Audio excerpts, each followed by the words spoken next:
Saudaraku yang terkasih, kita bersyukur pada Tuhan untuk kesempatan yang indah yang Tuhan berikan di hari-hari hidup kita untuk terus menjalani tiap langkah kehidupan kita dalam pimpinan dan pemeliharaannya, terutama dalam bimbingan firman-Nya yang terus meneguhkan kita untuk tetap teguh, kuat, memuliakan Dia dalam kehidupan kita. Kita perhatikan bagian firman Tuhan dari 2 Timotius pasal 4.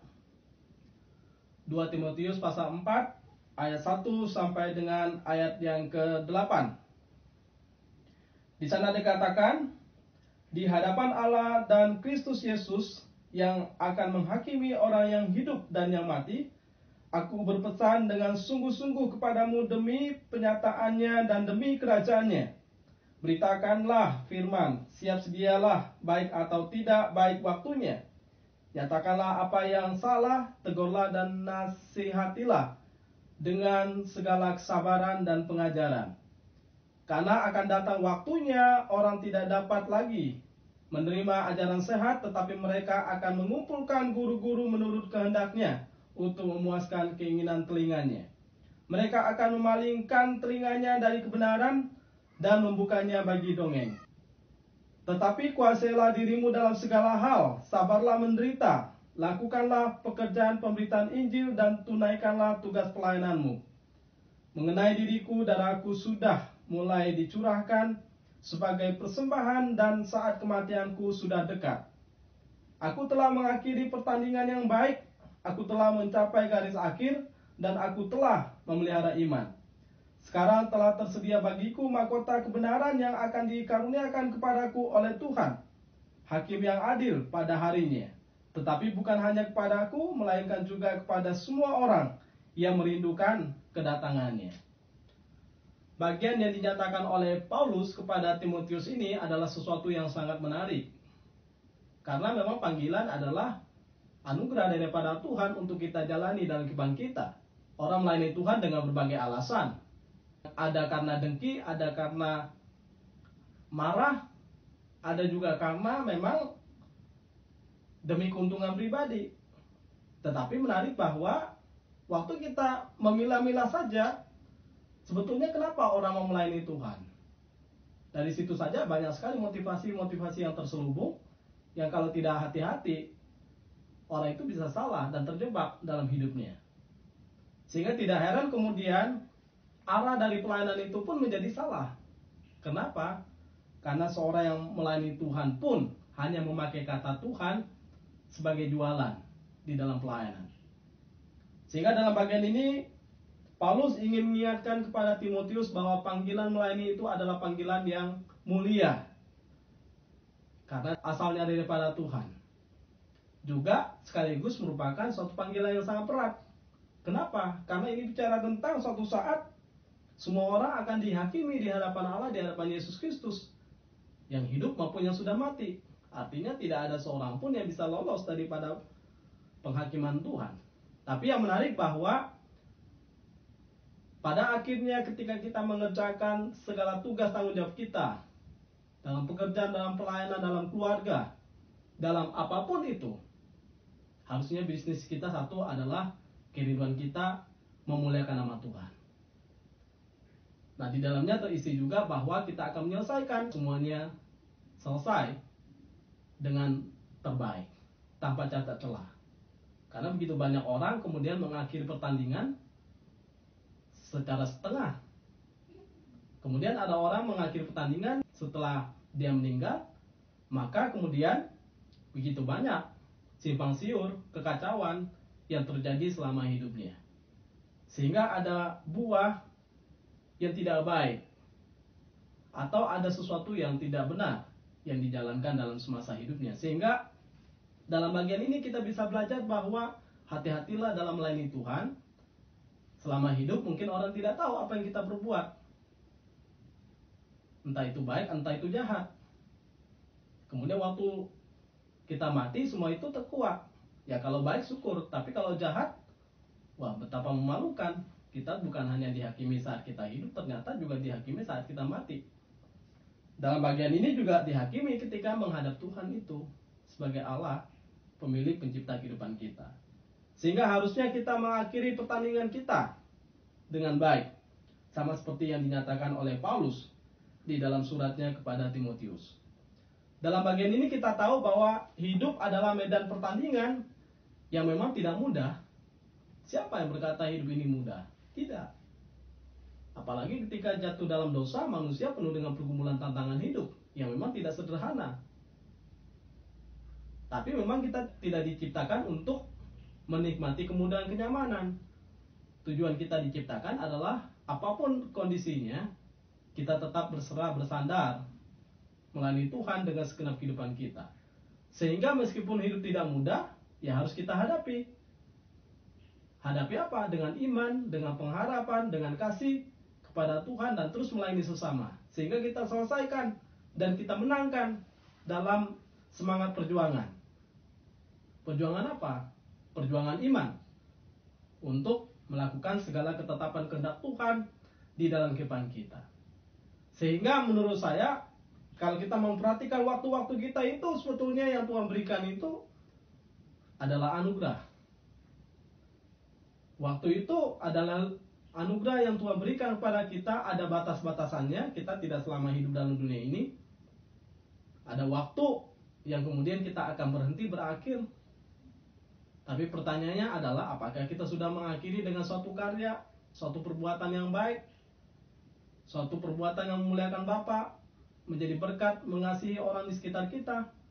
Sehingga semua waktu yang baik yang Tuhan berikan kepada kita, harusnya sebagai orang percaya yang mengenal Tuhan, kita gunakan untuk berkarya, kita gunakan untuk melayani, kita gunakan untuk bekerja, kita gunakan untuk melayani, mendidik, menasehati, memberitakan kebenaran, memberi apa yang kita punya kepada orang yang tidak punya, bahkan mengasihi. Bagi yang sekolah, ya sekolahlah dengan baik, lakukan tugas tanggung jawab, kerjakan tugas tanggung jawab sebagai seorang pelajar. Jangan sampai waktu-waktu itu terlewat dengan percuma. Harusnya diisi dengan sesuatu yang bermakna. Sehingga saat kita malas misalnya melakukan sesuatu, itu harusnya menjadi cambuk bagi kita untuk harusnya tidak malas. Justru waktu-waktu yang kita gunakan itu, kita gunakan untuk giat, untuk rajin. Karena waktu-waktu yang Tuhan berikan ini adalah anugerah, tetapi di situ waktu-waktu itu adalah waktu yang terbaik. Saat tidak mau lakukan sesuatu, justru kita harus lakukan sesuatu. Itu tantangan bagi kita. Nah, karena memang dalam hidup ini kalau kita mau mengikuti kemauan kita, maka sebetulnya kita inginnya enak saja. Sehingga dalam bagian ini kita belajar bahwa ya mari kita bertanding, berjuang, melangkah, dan terus berada dalam arena pertandingan yang Tuhan sediakan bagi kehidupan kita. Sehingga bagi saya melayani Tuhan, ya kita tidak boleh bersantai-santai, tidak boleh tunggu besok, tunggu besok, tunggu besok. Sementara dunia ini terus berpacu, mengisi dirinya, menggapai sesuatu, penuh dengan ambisi. Bahkan dunia ini berpacu dengan suatu waktu. Belum lagi kita bicara tentang perkembangan teknologi dan sebagainya. Kalau kita sebagai anak Tuhan saja mengulur-ulur waktu, maka kita akan jauh ketinggalan. Nah, dalam bagian ini ya, dalam dunia inilah kita bertanding, melakukan tugas tanggung jawab kita. Kenapa? Karena sebetulnya hidup itu singkat ya. Jangan kira kita hidup terus menerus. Nah, jangan sampai terlambat, lalu kesempatan-kesempatan yang Tuhan berikan kepada kita itu lewat. Misalnya selama hidup kita tidak berfungsi maksimal, atau selama mempunyai jabatan, entah itu jabatan di gereja, entah itu jabatan di pemerintahan, lain sebagainya, kita tidak berfungsi, jangan sampai. Dan memang dalam realitasnya ada orang menggunakan jabatannya untuk bersantai-santai, justru untuk menikmati, bukan untuk kerja keras. Nah, padahal presiden kita kan sudah menjadi contoh bagi bangsa ini. Kerja, kerja, kerja, dan itu diwujudkan dalam tindakan nyata, dan memang bekerja keras luar biasa. Demi apa? Demi terbangunnya suatu bangsa yang makmur, sejahtera, dan ke depan kita di mata dunia juga dihargai. Ya demikian juga harusnya sebagai orang percaya. Kita kerja, kerja, kerja, dan terus kerja. harusnya lebih baik lagi daripada dunia ini. Karena kita tahu tujuannya adalah kekekalan, bukan hanya kesementaraan ini. Bukan hanya untuk kemagahan duniawi, tetapi kemagahan surgawi. Jadi suatu saat kita akan menghadap Allah.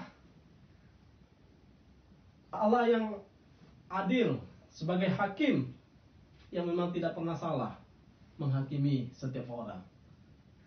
Orang yang hidup dan orang yang mati.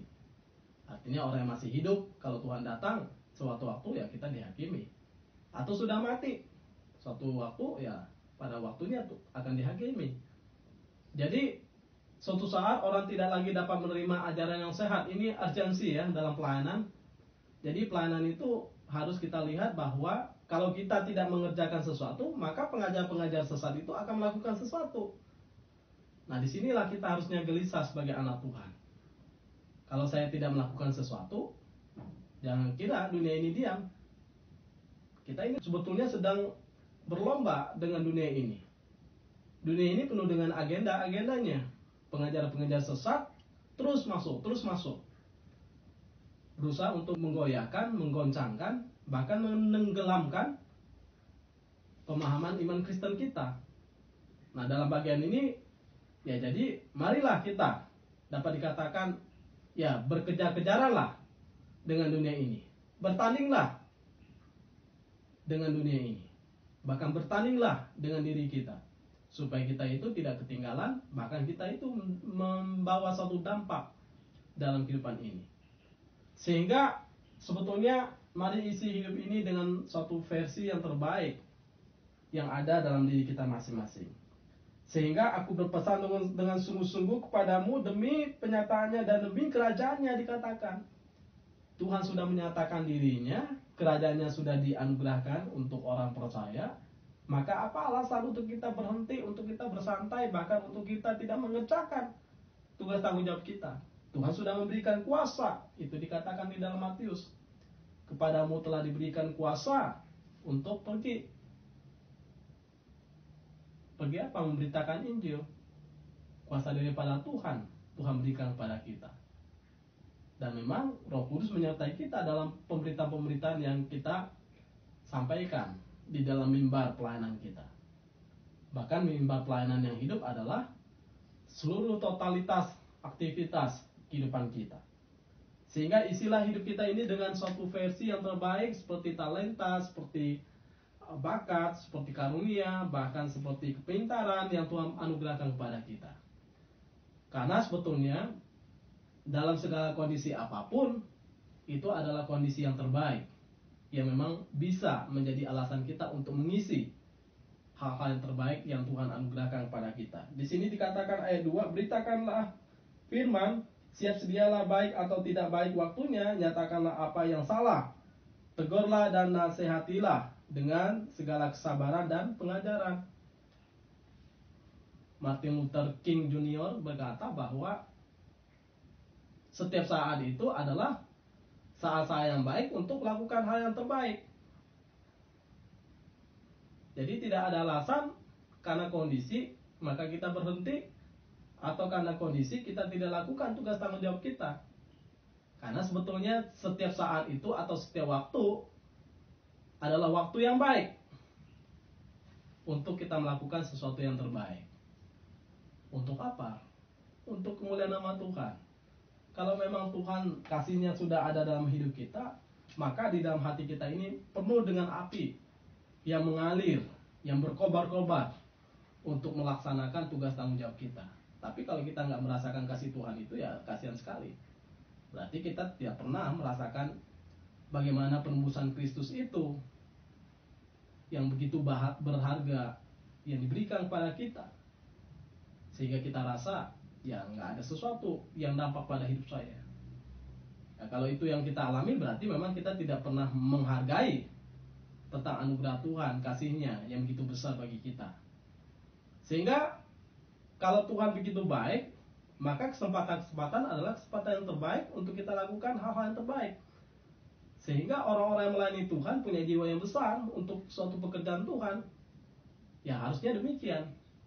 Seperti misalnya William Carey, dia seorang misionaris di India. Dia berkata bahwa kita harus mengusahakan hal-hal yang besar bagi Tuhan. Selain daripada mengusahakan, ya kita harus mengharapkan yang terbesar bagi kemuliaan namanya.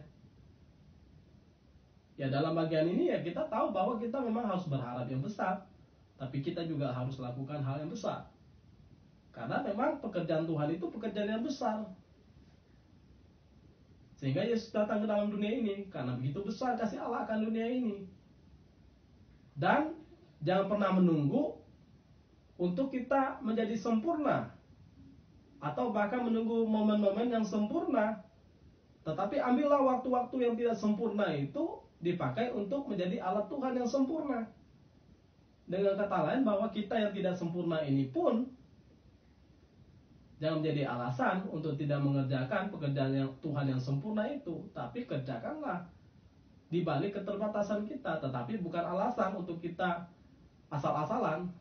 Di balik ketidaksempurnaan kita ini, ya kita serahkan pada Tuhan supaya Tuhan sempurnakan. Dan kita terus mau belajar yang terbaik. Sama seperti orang main keyboard. Ya kalau dia nggak mau belajar terus menerus, maka apa yang dia rasa cukup, ya sudah berhenti di situ saja. Dia rasa itu yang terbaik, padahal tidak. Kalau dia mau mengasah lagi, masih banyak hal, ketajaman di dalam bermain itu luar biasa. Bahkan lebih besar lagi dampaknya. Nah sehingga kalau saya mau katakan bahwa kesulitan datang bukan suatu masalah bagi orang percaya. Karena yang terpenting adalah cara kita meresponinya, cara kita menanggapinya. Yaitu perlu dengan bijak dan benar serta bersandar pada Tuhan. Kalau nggak bersandar pada Tuhan, ya kehebatan apapun menjadi nothing adanya. Tetapi kalau ada Tuhan di sana, ada suatu isi, ada suatu kuasa, ada suatu wibawa, bahkan hikmat Tuhan yang bekerja. Sehingga sebagai anak Tuhan, meskipun kita punya talenta karunia, kita juga harus tetap menguasai diri. Itu adalah sesuatu yang penting. Sehingga orang yang bisa hidup menguasai diri dan bersabar adalah melebihi seorang pahlawan dan melebihi orang yang merebut kota. Sehingga dikatakan di dalam bagian ini bahwa karena akan datang waktunya orang tidak dapat menerima ajaran sehat, tetapi mereka akan mengumpulkan guru-guru menurut kehendaknya untuk memuaskan keinginan telinganya. Tetapi sebagai orang yang percaya, ketika kita memberitakan Injil, dikatakan kita harus pergi memberitakan Injil, nyatakan apa yang salah, tegurlah dan nasihatilah dengan segala kesabaran dan pengajaran. Jadi ada penguasaan diri di dalam semuanya itu, sehingga ketika kita lihat ajaran yang salah, kita pun secara terukur untuk melakukan peneguran atau nasihat. Memang perlu hikmat daripada Tuhan. Kalau tidak, ya kita bisa membabi buta, marah kepada orang lain, dan menjadi sesuatu di mana kita bukan lagi mengasihi orang lain, tetapi di sana timbul kebencian. Akhirnya tidak heran orang benci luar biasa kepada orang lain, di dalam hatinya juga sudah tidak ada kasih kepada orang yang tidak percaya. Bagi dia ya dia saja.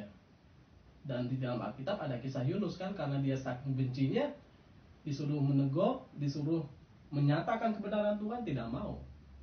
Karena apa? Karena sudah ada benih yang rasanya mereka tidak layak. Padahal tidak demikian. Kalau kita perhatikan, justru mereka harus ditegur, dinasehati dengan segala kesabaran dan pengajaran.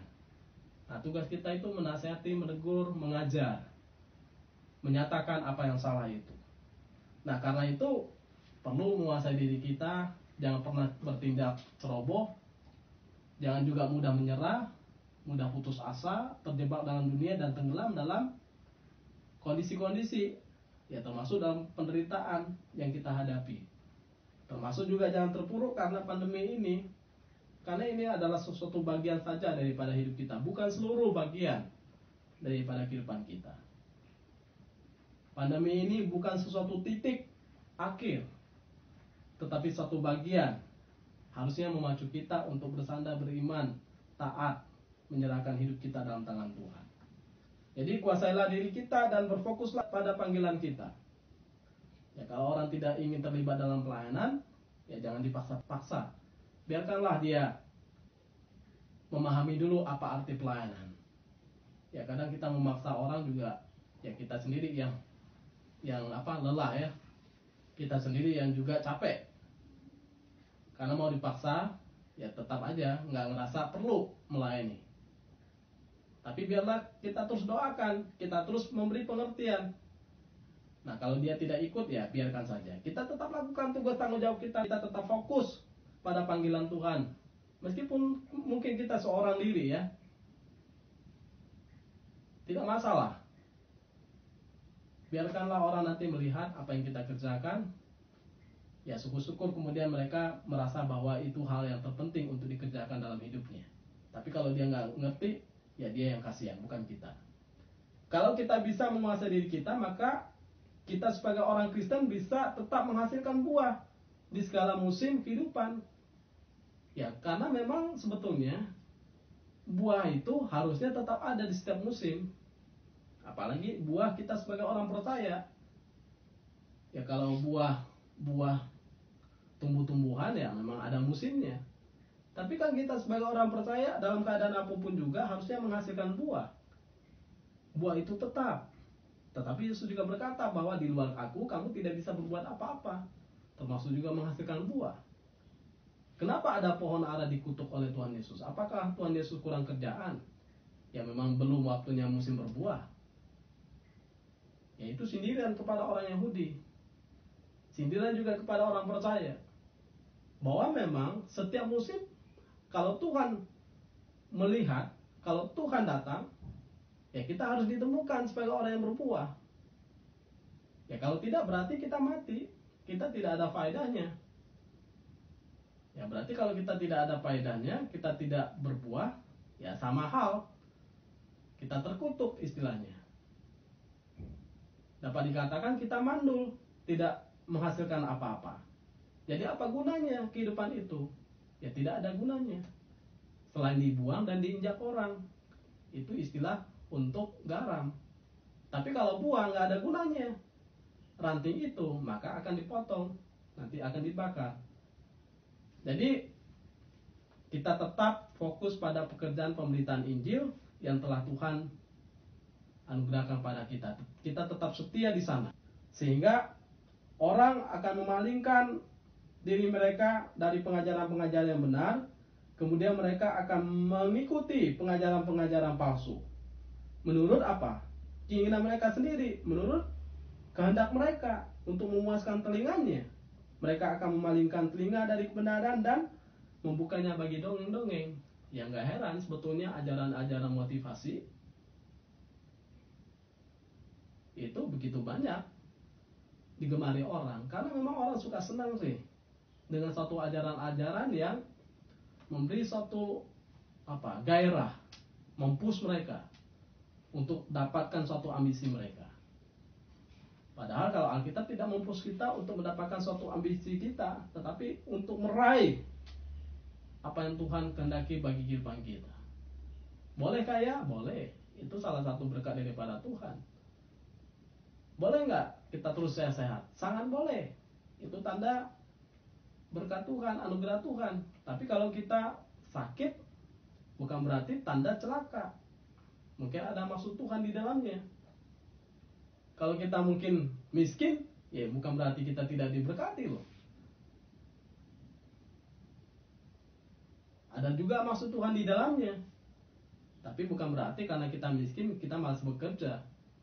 Kemudian kita rasa itu berkat Tuhan. Tidak juga demikian. Artinya bahwa lihatlah semuanya itu dari suatu kaca yang benar, sehingga kita tidak mempush diri kita sedemikian rupa seakan-akan karena kita miskin itu kutuk. Tapi semuanya harus dilihat dari firman Tuhan. Karena firman Tuhan juga berkata, ya kalau kamu malas bekerja ya jangan makan. Dengan kata lain bahwa ya wajar orang miskin kalau memang malas bekerja. Tapi kalau orang rajin bekerja selalu ada rezeki yang Tuhan anugerahkan.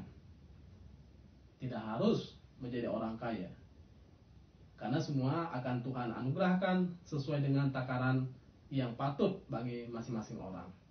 Jangan buru-buru ingin pensiun dalam melayani Tuhan. Jangan ingin berhenti cepat-cepat gitu ya. Ada orang berkata dia ingin cepat-cepat pensiun. Karena mungkin sudah lelah, sudah capek, sudah banyak membuang waktu atau memakai waktu untuk suatu pelayanan. Karena kalau saya perhatikan orang-orang yang demikian, mereka tidak memahami arti pelayanan. Apakah pelayanan hanya semasa ketika kita mempunyai jabatan di gereja, atau semasa kita mempunyai jabatan di sana? Menurut saya tidak. Selama hidup kita, kalau memang kita panggilannya melayani Tuhan untuk full timer, ya tetap kerjakan. Ya memang secara tugas pengembalaan atau tugas mungkin dalam jabatan kita sudah tidak ada lagi. Tetapi bukan berarti pelayanan itu berhenti. Tetap lakukan tugas pelayanan kita, supaya kita menjadi contoh bagi anak-anak muda bahwa melayani Tuhan itu bukan hanya bicara tentang jabatan, pengembalaan, dukungan-dukungan, tidak. Tetapi pelayanan itu harus berjalan karena memang jiwanya pelayanan. Tapi kalau tidak ada, ya pelayanan akan berhenti karena suatu keadaan. Karena misalnya sudah pensiun, ya berhenti. Jadi harusnya kita tidak diubah oleh keadaan. Kitalah yang membuat keadaan berubah. Ingat ya, kita tidak diubah oleh keadaan, tetapi kitalah yang mengubah keadaan itu. Sehingga kalau kita perhatikan bahwa orang yang mengubah keadaan menjadi kekuatan dalam hidup mereka, itu orang yang luar biasa. Orang yang mengubah keadaan bukan hanya tidak terpuruk ya, mengubah keadaan justru dari kelemahan mereka, itu akan menjadi suatu kekuatan yang luar biasa dalam kehidupan ini.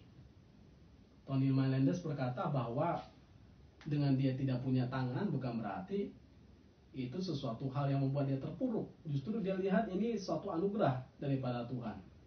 Dia melihat bahwa saya unik di mata Tuhan. Tuhan memberi saya ukiran yang indah, istimewa seperti ini. Dia punya kaki dua, tapi kaki dua itu istimewa. Bisa memainkan gitar dengan luar biasa.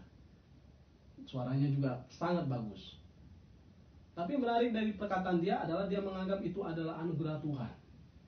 Wah, luar biasa ya. Ada orang dalam kekurangannya berkata bahwa itu anugerah Tuhan, itu luar biasa loh. Nah sehingga kalau kita perhatikan, ada satu orang lagi sebetulnya yang luar biasa, Nick Vujicic. Nick Vujicic berkata bahwa Tuhan dapat menggunakan hidup saya ini yang tidak punya tangan, tidak punya kaki itu sebagai contoh untuk menunjukkan bahwa betapa Tuhan dapat menggunakan seorang manusia atau seorang laki-laki yang tidak mempunyai kaki dan tangan. Untuk apa? Untuk menjadi kaki dan tangannya. Kita lengkap luar biasa dengan tangan dan kaki, tapi lagi-lagi kita rasa kurang. Ada orang yang sudah Tuhan beri berkat luar biasa secara jasmani dan rohani, tetap merasa kurang. Tapi ada orang yang kurang sama sekali, dia rasa bersyukur. Nah sebetulnya siapa yang salah? Yang salah adalah orang itu. Bagaimana dia menanggapi, meresponi semua hal yang Tuhan anugerahkan itu. Ya kalau dia bisa melihat bahwa itu sebagai alat di tangan Tuhan, wah itu bisa menjadi berkat yang besar untuk menjadi kesaksian bagi banyak orang. Sama seperti seorang buta di dalam Alkitab Yohanes dikatakan seorang buta sejak lahir. Ada orang bertanya, ini kesalahan siapa? Kenapa dia buta? Apakah orang tuanya atau dia sendiri? Yesus berkata, ini adalah kehendak Allah yang memang mau dinyatakan bagi dirinya. Dia berarti bahwa kadang kita selalu terpaku pada dosa. Apakah orang ini dosa atau orang ini kena kutuk? Padahal tidak demikian. Jadi memang kita harusnya mempergunakan hidup kita untuk melayani Tuhan dengan totalitas. Ya jadi harusnya hidup kita ini kita pergunakan untuk melayani Tuhan dengan totalitas segenap hidup kita. Nggak ada alasan, entah kadang kita baik atau tidak baik waktunya, atau kondisi kita baik atau tidak baik. Tetapi pergunakan hidup kita dengan totalitas segenap. Karena sebetulnya menurut saya orang yang bisa melayani Tuhan adalah orang yang berbahagia. Karena apa? Karena dia tahu bahwa hidupnya bukan dia lagi, tapi Tuhan yang hidup dalam dirinya. Sehingga orang yang melayani Tuhan hingga darahnya pun sebetulnya ia relakan, berikan sebagai persembahan kepada Tuhan. Itu suatu hal yang luar biasa. Sama seperti misalnya Paulus berkata bahwa darahku sudah mulai tercurah sebagai persembahan. Persembahan apa? Persembahan untuk kemuliaan nama Tuhan. Artinya kita melayani Tuhan terkadang perlu sampai titik darah penghabisan kita, atau berdarah-darah lah dalam pelayanan. Ya, jangan pernah hitung-hitungan dalam melayani Tuhan, apalagi berhitung waktu, berhitung uang, berhitung tenaga.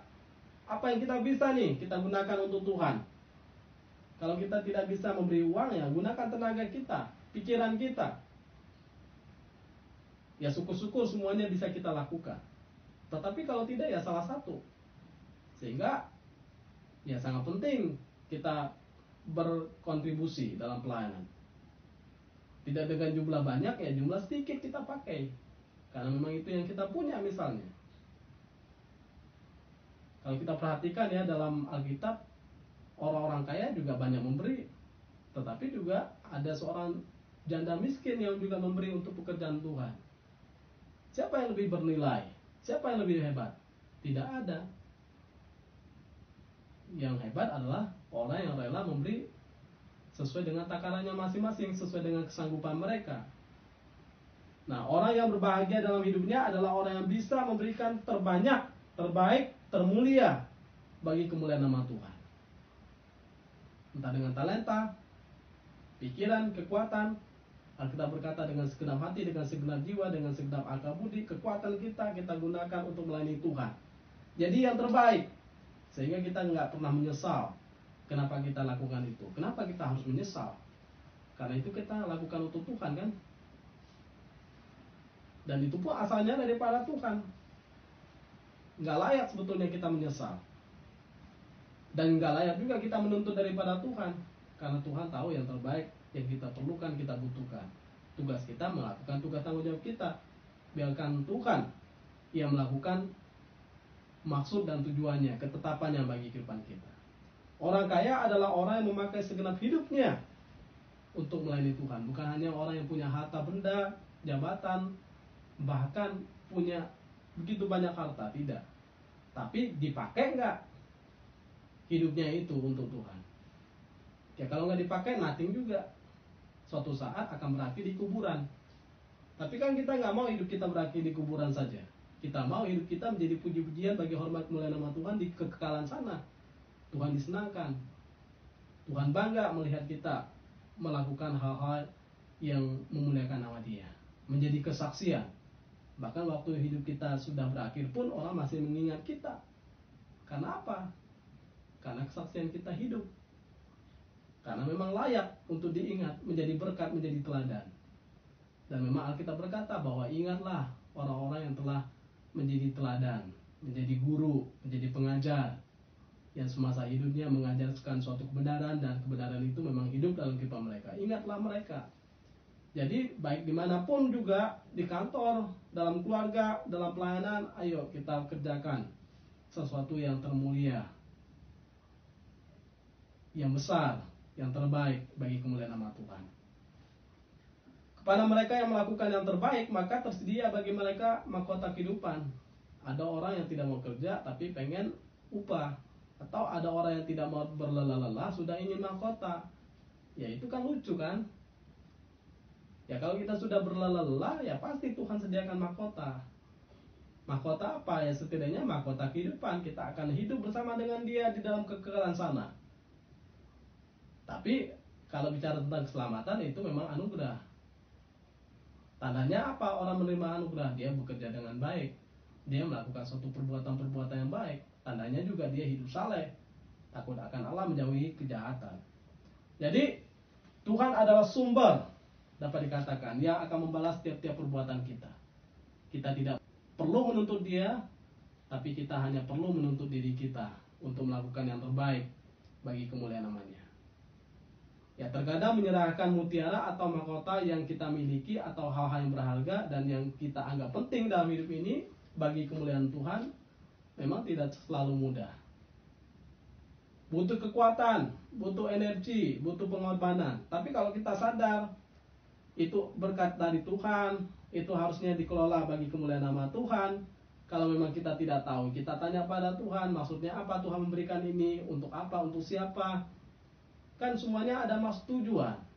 Bukan hanya sekedar Tuhan memberikan semuanya untuk diri kita. Berarti Tuhan kalau memberikan itu untuk diri kita, berarti Tuhan sedang mengajarkan kita untuk serakah. Berarti Tuhan sedang mengajarkan kita untuk egois dengan diri kita. Padahal Tuhan tidak begitu. Tuhan ingin menitipkan kepada kita supaya kita bijaksana lah mengelola semuanya, itu disalurkan pada pos-posnya. Sehingga saya senang ada seorang bapak yang memang dia rasa bahwa semua yang Tuhan berikan itu titipan daripada Tuhan. Dan dia berdoa, bahkan minta didoakan supaya Tuhan menunjukkan tempat-tempat yang tepat atau orang yang tepat untuk bisa menjadi saluran, pos-pos daripada berkat yang telah Tuhan berikan kepada dia. Nah, saya pikir ini suatu hal yang indah sekali. Jadi orang tidak menganggap apa yang mereka miliki sebagai sesuatu yang memang harus mereka pertahankan. Tapi mereka menganggap itu suatu berkat Tuhan yang harus dibagikan, alirkan, wariskan untuk suatu pekerjaan Tuhan. Dan memang anehnya juga bahwa ada orang kemudian mati dengan berbagai warisan luar biasa, tetapi tidak pernah berbuat untuk pekerjaan Tuhan. Nah, ini tamparan juga bagi kita semua. Jangan sampai kita kaya dalam talenta, kaya dalam harta, kaya dalam pemikiran, tapi kita tidak pernah berbagi kepada orang lain. Dan itu celaka. Karena berarti kita telah mengkorup berkat Tuhan untuk diri kita. Dan kita menjadi egois. Karena kita tidak pernah berlaku sebagai anak Tuhan yang baik, menjadi kesaksian dalam dunia ini. Sehingga kalau kita bisa melakukan semuanya dengan suatu gairah, dengan suatu keyakinan, dengan suatu pengharapan, bahkan dengan suatu hati yang tertuju pada Tuhan, maka sebetulnya Tuhan akan membalas setiap perbuatan kita dengan caranya yang indah.